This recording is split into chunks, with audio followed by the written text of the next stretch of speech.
Ketika rakyat melawan penjajah, dalam sejarah Indonesia merdeka, Aceh bertahan tak pernah kalah, bersusah payah demi Nusantara. Soekarno-Hatta ke Aceh datang, mohon bantuan untuk bangun negara. Rakyat menyumbang 2 kapal terbang, cikal bakalnya PT Garuda.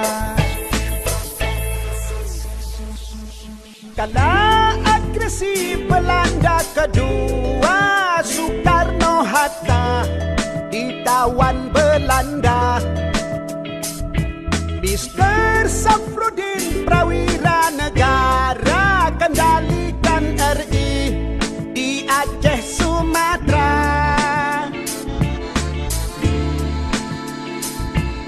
Zaman Soeharto pegang pimpinan, Arab berkembang ke mancanegara.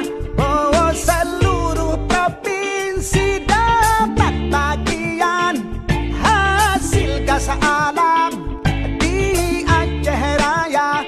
Oh, janganlah Aceh tuan lupakan yang telah berjasa seumur masa.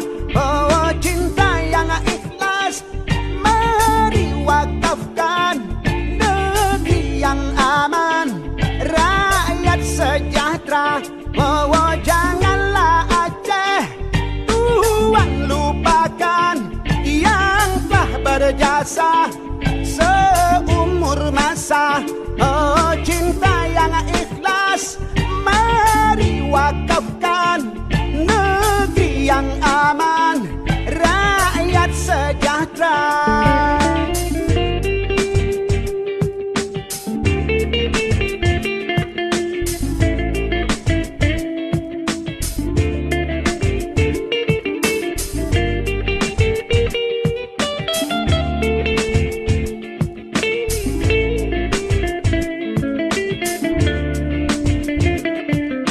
Kala agresi Belanda kedua, Soekarno-Hatta ditawan Belanda. Mr. Safrudin Prawira Negara kendalikan RI di Aceh Sumatera. Zaman Soeharto pegang pimpinan, Arab berkembang ke mancanegara.